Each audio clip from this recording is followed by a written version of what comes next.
નમસ્કાર. દિવસભરના તાજા સમાચારોમાં તમારું સ્વાગત છે. તમારી સાથે હું છું પિનલગીરી ગોસ્વામી. સમાચારો વિસ્તારથી જાણીએ એ પહેલા મહત્વના સમાચારો ઉપર એક નજર.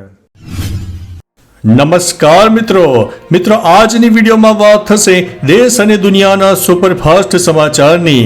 મિત્રો આજે તારીખ 21 માર્ચ 2025 મહત્વની હેડલાઇન્સ ઉપર નજર નાખીએ તો ડીસામાં ટ્રિપલ અકસ્માતની ઘટના બની, 2 વ્યક્તિઓના થયા છે મોત. ત્યારે આગળ વાત થશે અમદાવાદ મેટ્રો રૂટ હવે સચિવાલય સુધી લંબાવવામાં આવશે. આગળ વાત થશે ભવિષ્યવાણી સામે આવી છે, આખરે તેઓ આવશે તેવું બાબા વેંગાએ જણાવ્યું છે. કોણ આવશે સમગ્ર માહિતી જાણવા વિડીયોમાં. ત્યારે આગળ વાત થશે રોપ જમાવશો તો એકાઉન્ટ ડિલીટ થઈ જશે. વાત કરીશું આગળ આંબેડકરની મૂર્તિ ખંડિત કરનાર આરોપી અંતે ઝડપાઈ ગયો છે. ત્યારે વાત થશે બિલ ગેટ્સની ભારતની મુલાકાત સામે આવી છે. આગળ વાત થશે મહાકાળી માતાજીના મંદિરમાં ચોરીની ઘટના બની છે. વાત છે દહેગામ તાલુકાની.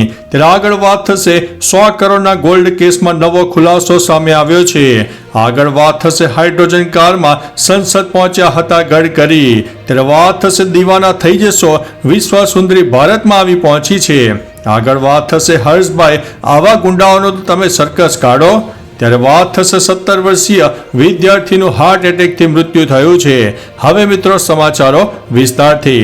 રાજકોટમાં SOS સ્કૂલમાં અભ્યાસ કરતો 17 વર્ષીય વિદ્યાર્થી હાર્ટ એટેકનો ભોગ બન્યો છે અને મોત થયું છે. ભચાઉના શિક્ષક દંપતીના એકમાત્ર પુત્ર હોસ્ટેલમાં રહીને અભ્યાસ કરતો હતો. મૃતક યશરાજ હોળી અને ધૂળેટીની રજાઓમાં ઘરે આવ્યો હતો. તેઓ પરિવાર અને મિત્રો સાથે તહેવારની ઉજવણી કરી હતી. યશરાજની અંતિમ વિધિ તેના મૂળ વતન પાટણ ખાતે કરવામાં આવશે. આ ઘટનાથી પાટણ અને ભચાઉના શિક્ષક સમુદાયમાં શોકની લાગણી છવાઈ ગઈ છે. મિત્રો અન્ય મહત્વના સમાચારની વાત કરીએ તો હર્ષભાઈ આવા ગુંડાઓનું સરઘસ કાઢો. હર્ષભાઈ એવા ગુંડાનું સરઘસ કાઢો. ગોંડલમાં ગુંડારાજ, ગોંડલમાં યુપી અને બિહાર જેવી પરિસ્થિતિ છે. આવા લખાણવાળા પોસ્ટરો સાથે ગોંડલ શહેરમાં ફરિયાદીનો સમાજ એકઠો થઈ ગયો છે. વાત એમ છે કે ગોંડલ શહેરમાં આવેલા કોલેજ ચોક ખાતેના હનુમાનજી મંદિર નજીક એક સગીરને લાકડા અને ધોકાથી માર મારવામાં આવ્યો. સગીરની માતાની ચુંદડી ખેંચીને ધક્કો મારીને બળજબરી કરતા ગોંડલ બી ડિવિઝન પોલીસમાં 3 શખ્સ સામે ફરિયાદ નોંધવામાં આવી હતી. મિત્રો અન્ય મહત્વના સમાચારની વાત કરીએ તો દીવાના થઈ જશો, વિશ્વ સુંદરી ભારતમાં આવી પહોંચી છે. 2024ની મિસ વર્લ્ડ સ્પર્ધાની વિજેતા ક્રિસ્ટીન પીચકોવા ભારતની મુલાકાતે છે. તેણે તેલંગાણામાં યાદગીરી ગુટ્ટા મંદિરની મુલાકાત લીધી. તેણે મંદિરની કલાની ખૂબ પ્રશંસા કરી. કહ્યું કે યાદગીરી ગુટ્ટા મંદિરની મુલાકાત લઈને હું ધન્યતા અનુભવું છું અને ખુશ છું. મિસ વર્લ્ડની 120 સ્પર્ધકો ટૂંક સમયમાં તેના અનોખા આકર્ષણનો અનુભવ કરશે.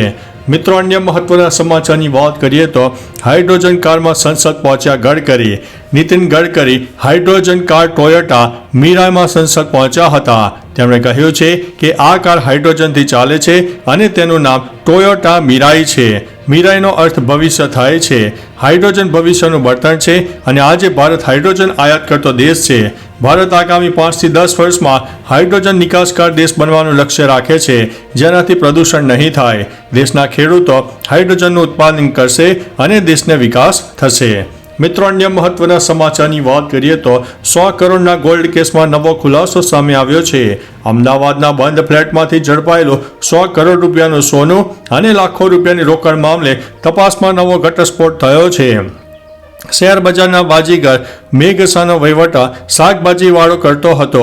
રિક્ષામાં રોકડા રૂપિયા લઈને આવતા લોકોને શાકભાજીવાળા સાથે વહીવટ કરવાનો હોય.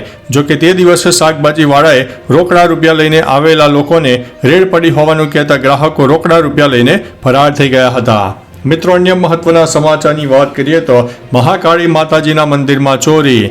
દહેગામ તાલુકાના કંથારપુર ગામમાં આવેલા ઐતિહાસિક મહાકાળી માતાજીના મંદિરમાં ચોરી થઈ હતી. માતાજીના બંને મંદિરમાં પ્રવેશીને માતાજીની સોનાની આંખો તેમજ છત્ર સહિતના આભૂષણોની ચોરી કરીને પલાયન થઈ જતા લોકોમાં રોષની લાગણી ફેલાઈ છે. વડાપ્રધાન નરેન્દ્ર મોદી પણ આ મંદિરમાં આસ્થા ધરાવે છે. CCTV કેમેરામાં ઇકો ગાડી આવી હોવાનું જણાવી આવતા તસ્કરો ઇકો ગાડીનો સહારો લઈને પહોંચ્યા હોવાનું માલુમ પડ્યું હતું. મિત્રો અન્ય મહત્વના સમાચારની વાત કરીએ તો બિલ ગેટ્સ ભારતની મુલાકાતે. માઇક્રોસોફ્ટના ભૂતપૂર્વ સીઈઓ બિલ ગેટ્સ ભારતની મુલાકાતે આવ્યા છે. તેઓ કેન્દ્રીય મંત્રી ડોક્ટર જીતેન્દ્ર સિંહને મળવા માટે નોર્થ બ્લોક પહોંચ્યા હતા. બંને વચ્ચેની આ બેઠક ચર્ચામાં થયેલા કોઈ પણ મુદ્દા વિશે માહિતી આવી નથી.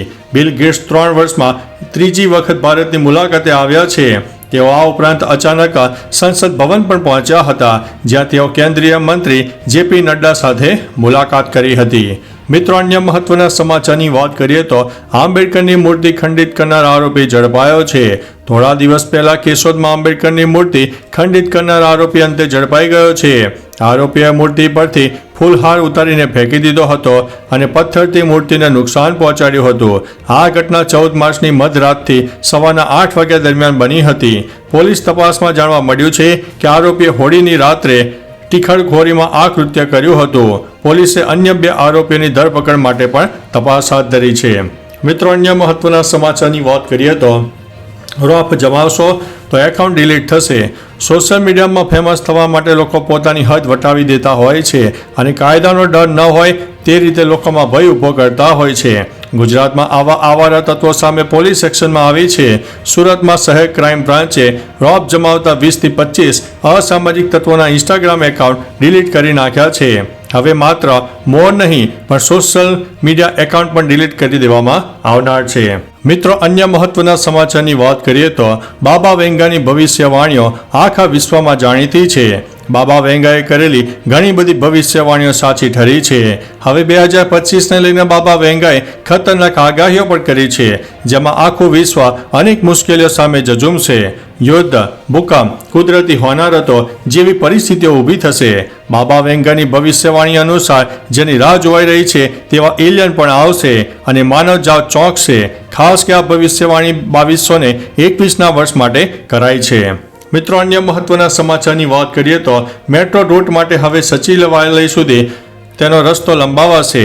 અમદાવાદ મેટ્રો ફેઝ 2 અંતર્ગત મેટ્રોના રૂટને સચિવાલય સુધી લંબાવવામાં આવશે, જેમાં હવે સચિવાલય સુધી મેટ્રોમાં મુસાફરી કરી શકશો. ફેઝ 2માં ગાંધીનગર સેક્ટર 1 સુધી દોડતી મેટ્રો રેલ આગામી થોડાક દિવસોમાં સચિવાલય સુધી દોડશે. સેક્ટર 1 થી લઈને સચિવાલય સુધી કુલ 2 મેટ્રો સ્ટેશન, જેમાં એક છે સેક્ટર નંબર 10 અને બીજું સચિવાલય છે. અત્યારે ગાંધીનગર સેક્ટર 1 થી સચિવાલય સુધી મેટ્રો રેલની ટ્રાયલ રન પણ ચાલી રહ્યો છે. મિત્રો, અન્ય મહત્વના સમાચારની વાત કરીએ તો ડીસામાં ટ્રિપલ અકસ્માત, 2ના થયા છે મોત. ડીસામાં ટ્રિપલ અકસ્માતની ઘટના બની છે, જેમાં અકસ્માત બાદ ભયંકર આગ લાગી હતી. આ અકસ્માતમાં 2 લોકોના મોત થયા છે. 2 ટ્રેલર અને કાર વચ્ચે અકસ્માત થયો હતો. જેરડાથી કુચાવાડા રોડ પર અકસ્માત સર્જાયો હતો. આગના પગલે ફાયર અને પોલીસ ઘટના સ્થળે પહોંચીને આગ ઉપર કાબુ મેળવી લીધો હતો. તો ચાલો મિત્રો, ફરીથી દેશ અને દુનિયાના સુપરફાસ્ટ સમાચાર લઈને મળતા રહીશો. ત્યાં સુધી અમને રજા આપશો. નમસ્તે.